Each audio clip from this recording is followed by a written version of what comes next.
This is the 14th video about wind turbines. At the beginning of this video series about wind turbines, I mentioned that there were two energy conversion processes inside the wind turbine. So far, we have mainly focused on the first conversion, which is from the kinetic energy in the wind to the mechanical energy in the rotating shaft. The other energy conversion process is from the mechanical energy in the shaft to electricity, which happens inside the electric generator.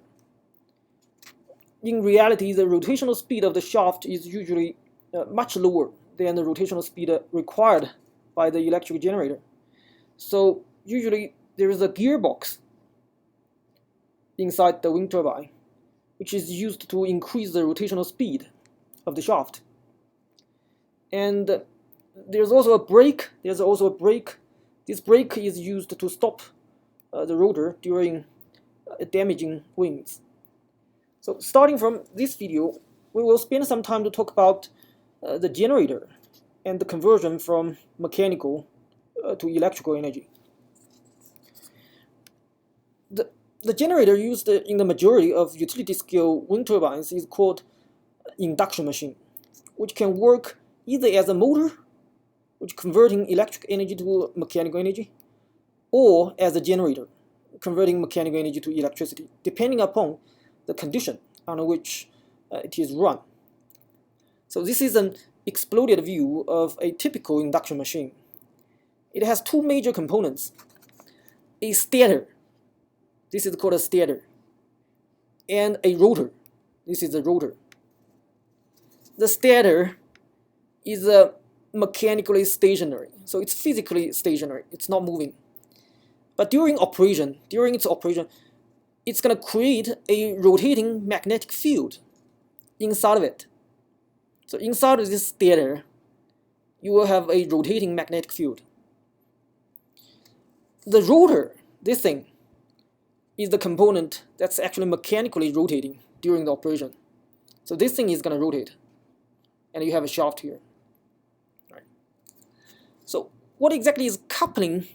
What is coupling the rotor with the stator is not any direct electric connections.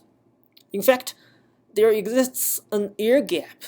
Between the stator and the rotor that can be a few millimeters wide. So what is coupling them together is the magnetic field. In fact, there are two electromagnetic processes that are actually fundamental to the operation of the induction machine. First, when a conductor moves with respect to a magnetic field, voltage is induced in the conductor. And this induced voltage is sometimes called electromotive force, or EMF. Second, if the induced voltage creates a current inside the conductor, this current-carrying conductor will experience a mechanical force inside the magnetic field. These two fundamental electromagnetic processes allow the induction machine to convert mechanical energy into electrical energy during the generator mode of operation, and also to convert the electrical energy to mechanical energy during the motor mode of operation.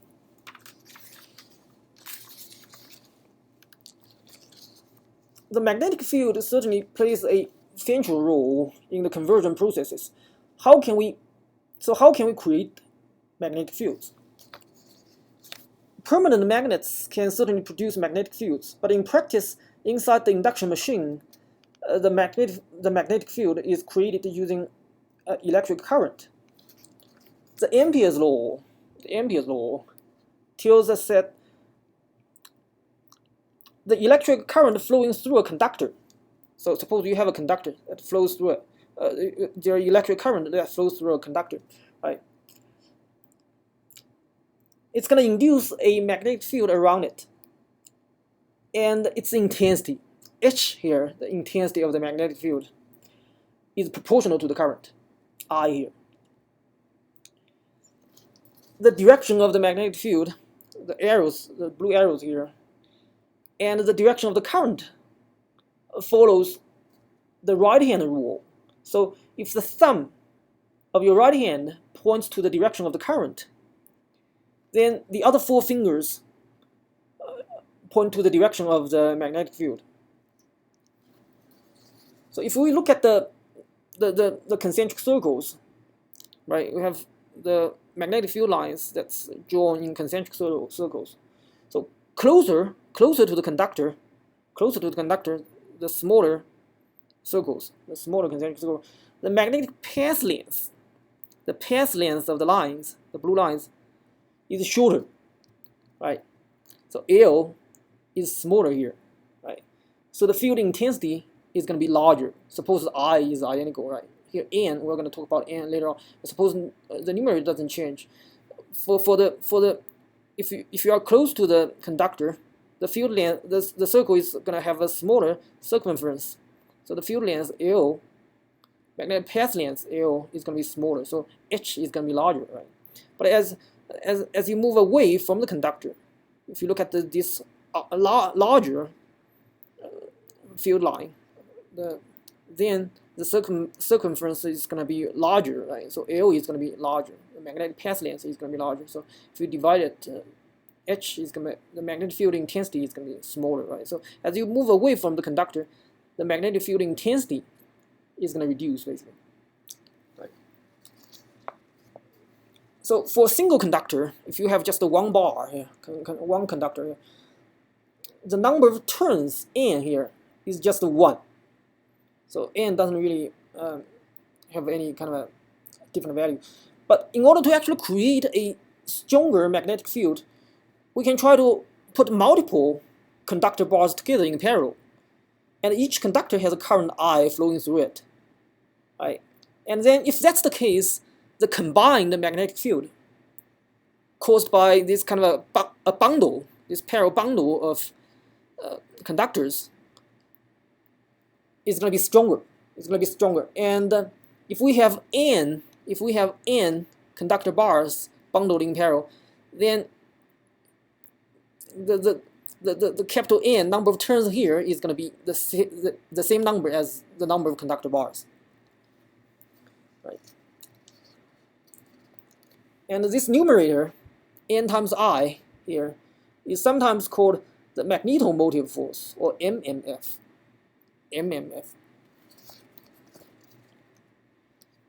In practice, we don't really need to bundle multiple straight conductors together. It's a bad idea, actually. So all we need to do is to actually coil up a single conductor into something that's called a solenoid. So it's actually one single conductor bar, but we're actually bending them. We're actually bending it into this kind of many multiple turns, right? And each turn of the coil is going to produce its own magnetic field, right? And the superposition of the magnetic fields created by all the turns produces a much stronger magnetic field, which actually resembles the magnetic field produced by a permanent magnet bar. So you have a north pole and then a south pole, right? And the length of the solenoid is a small l here, right?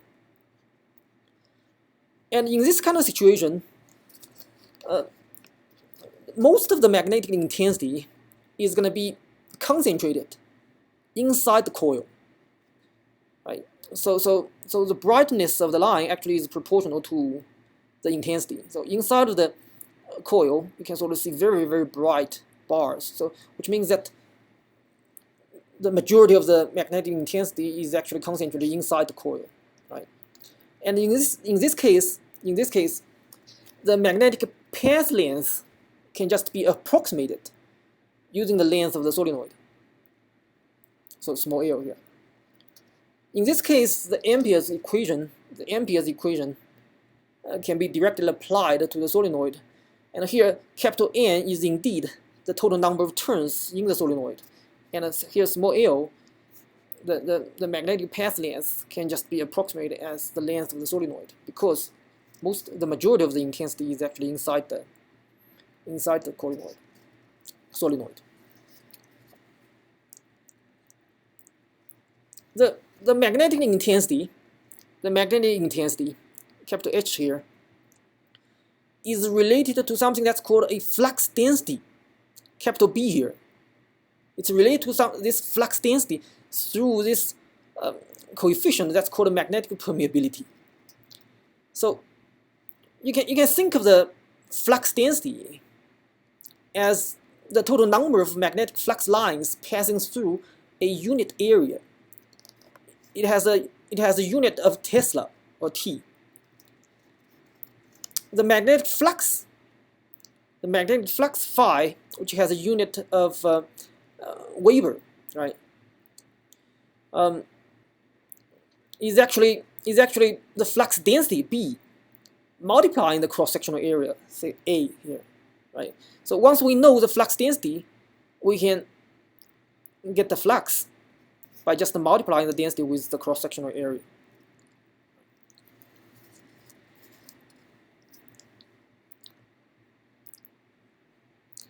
In vacuum, if we're actually looking at vacuum, so electromagnetic waves can actually exist in vacuum.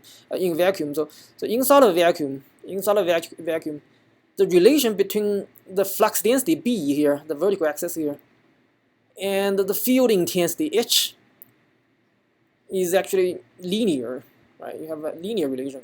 So the permeability is actually constant. It's called a magnetic constant. It has value that's 4 pi times 10 to the minus 7. So it's a constant, right? So you get a straight line. And in other materials, so those electromagnetic waves can also exist in other materials, right?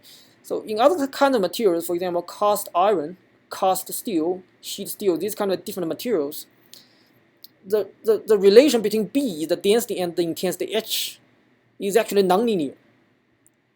So the curves are not straight anymore. It actually has a curvature, right? So the relative permeability, mu r here, which has a unit of Henry per meter, UR here is given by the slope of the BH curve, right? And you can sort of see the slope of the BH curve actually changes with H, right?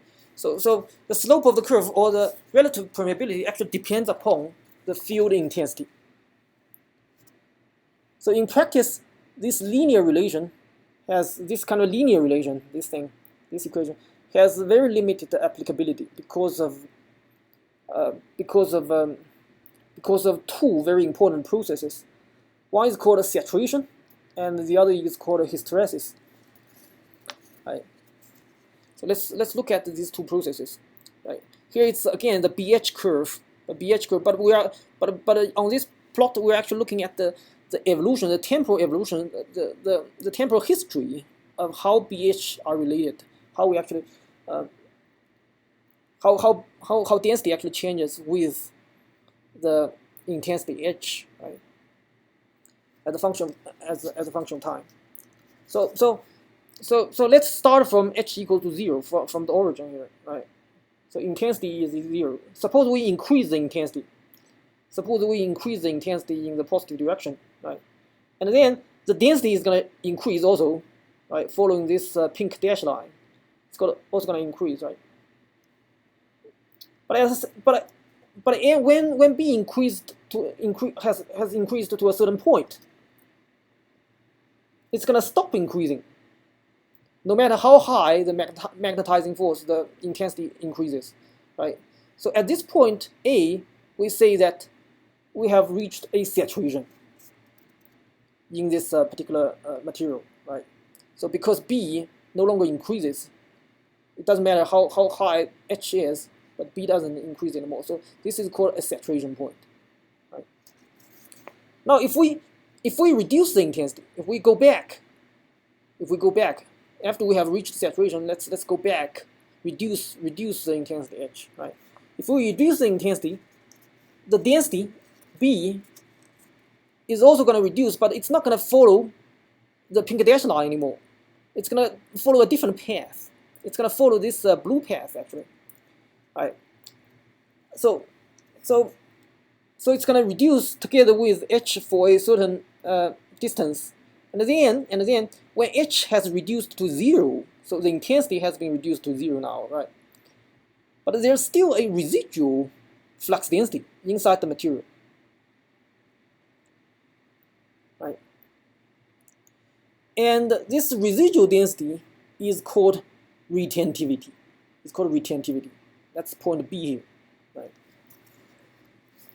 So if you want to reduce the density to exactly 0, then what you have to do is to actually apply an intensity in the opposite direction. So all we have to do, all we have done so far is to actually increase h and then reduce h on the positive axis now, right? But if we want to reduce, to get rid of the retentivity, to make the flux density to go back to 0, we have to apply a magnetizing force or intensity in the opposite direction now, right? So we have to go negative h. So when h reach, when the magnetizing force, when the intensity reaches point C, then the flux density is going to reduce to 0, right? And at this point, the magnetizing force or intensity is called coercivity, right? And then if we keep increasing the intensity in the opposite direction, if we still keep moving in this particular direction, then the density will sort of reduce following this orange line, and eventually it's going to reach the saturation point in the opposite direction. Again, it's going to saturate, right? But it's a saturation point in the opposite direction from this saturation point, right? And at this point, if we reduce the intensity, right, if we try to actually go back to the origin, try to burn, and then the density is going to sort of go through another retentivity point that's in the sort of the opposite direction, and then goes through another coercivity point, and then goes back to the saturation on the positive side, right? And at this point, the material has gone through a complete full cycle, right? And this whole graph is called a hysteresis graph, right? It can be proved that the total amount of energy lost during this hysteresis process is actually equal to the area that's enclosed by the hysteresis curves, these 4 different curves. Right? Now, after we have talked a little bit about how the magnetic field is created from electric current, let's talk about the opposite process, how electric current can be created from the magnetic field. The Faraday's law of electromagnetic induction tells us that the induced voltage E is proportional to the rate of change of the magnetic flux with respect to time. So it's a change in magnetic flux divided by the change in time, right? It's a rate of change of the magnetic flux with respect to time. So if the magnetic flux actually changes with time, then it's going to induce a voltage. A voltage is different from a current, right? So it's not exactly a current yet, but you're going to have a voltage. And this voltage, this induced voltage, is sometimes called electromotive force or EMF. It's called a force, but it's actually a voltage. So it's going to have a unit of volts. Right? Suppose let's look at this particular example. Suppose we have a coil, right? And this coil has like 2,000 turns. So capital N here equals to 2,000. So N is the number of turns in coil. And then the magnet, it's a permanent magnet. At the beginning, the permanent magnet was actually inside the coil, was placed inside the coil. So there's a flux. There was a flux, and that flux was 5 milliweber. M Weber, 5 milliweber. Now we pull the permanent magnet out within 1/10 of a second. So delta T equals to 1/10 of a second. Right? So during that time, we pull this magnet out of this coil. And then the magnetic flux is reduced to 2 milliweber. Right? So phi 2 equals 2 milliweber. Right? So now what's going to be the voltage across the coil? Right? Now we can just apply Faraday's law. So N equals to 2,000, right?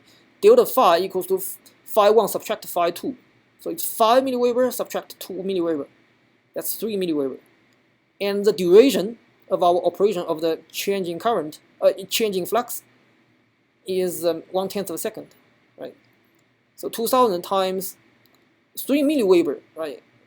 3 milliweber is 3 divided 1000 divided by 1000 Weber, right? So it's 3 by 1000 Weber, right? We'll convert milliweber to Weber here. And then divided by 1/10 of a second. So this gives you 60 volts. 60 volts. So for this particular example, the voltage across the coil is going to be 60 volts. That's what the Faraday's law is telling us, right? And this is for a coil. This is for a coil. Right? Sometimes we need to consider the induced voltage inside a stationary conductor. So the conductor itself is not moving, right? And it's not a coil. It's not a coil. It's actually a bar, right? It's a conductor bar. It's just a rod. It's a rod. It's a rod, right?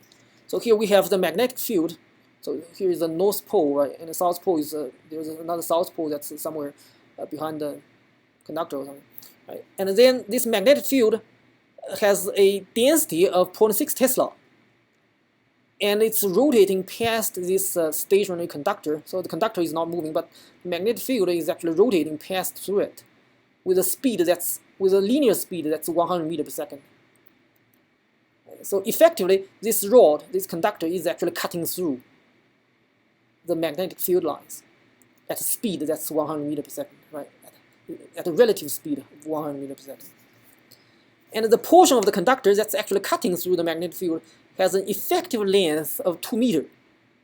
Right? The field length, the magnetic field is not actually going through this part of the conductor or this part of the conductor. So the effective length that's actually cutting through the field lines is just 2 meters. Right? We know that the flux equals to the density multiplying the cross-sectional area, right? We know the density B is 0.6 Tesla, right? But what's going to be the cross-sectional area, right? The cross-sectional area, as seen by the field lines, is actually the effective length, which is 2 meters, multiplying the diameter of the rod, or the width of the rod, right? The width of the conductor. Right? So here, delta phi actually equals to B, the density times the cross-sectional area is L, right? And then multiplying D, the diameter, or the width of the rod, right? And then divided by delta T. What exactly is the D divided by delta T, right? D divided by delta T is exactly the speed. It's velocity, right? And we know it's 100 meters per second. So for this particular example, all we have to do is to bring those numbers into the expression.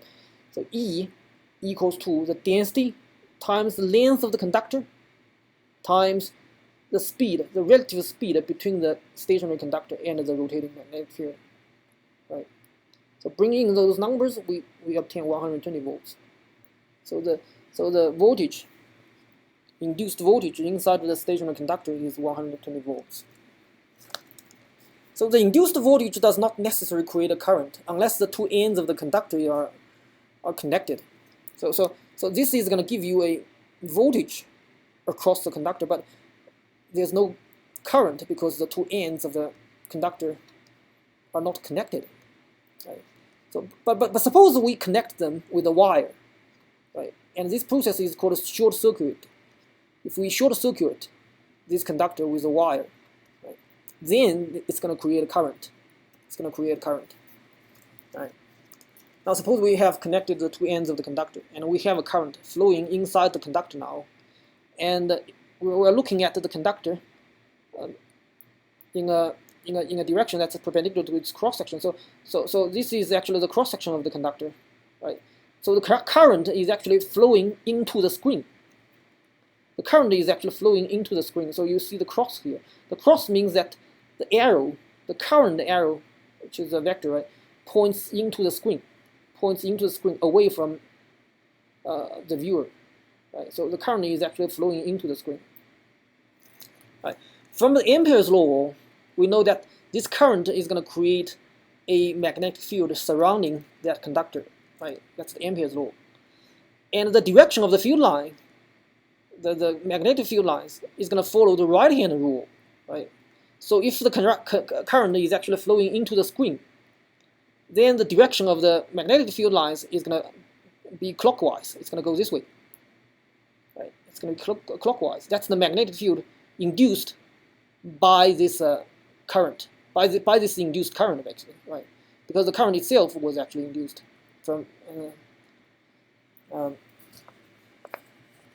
Now remember that the voltage that's actually creating this current was induced by a larger magnetic field, right? So the conductor is still inside this larger inducing magnetic field. Right? Suppose the inducing magnetic field goes this direction, from left to right, goes this direction, right? Then the superposition of the inducing field and the induced field is going to give you a resultant field. Above the conductor, the field lines are in the same direction as the inducing field, but below the conductor, the field lines of the induced field are in the opposite direction as the inducing field. So the number of field lines above the conductor is larger than the number of field lines below the conductor. The lines of flux act like stretched elastic bands, so it is easy to visualize that there is mechanical force acting on the conductor, pushing it downward.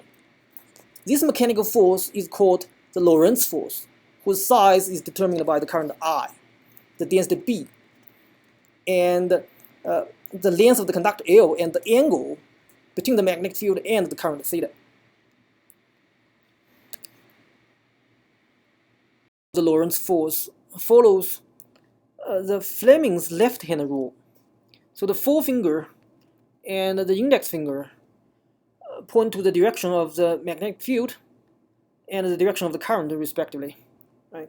And then the thumb of your left hand is going to point to the direction of the Lorentz force, right?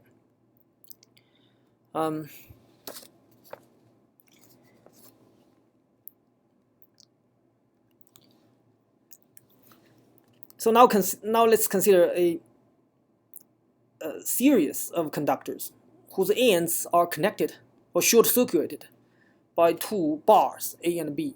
So we have a series of conductors, right? And then their ends are short-circuited. Right?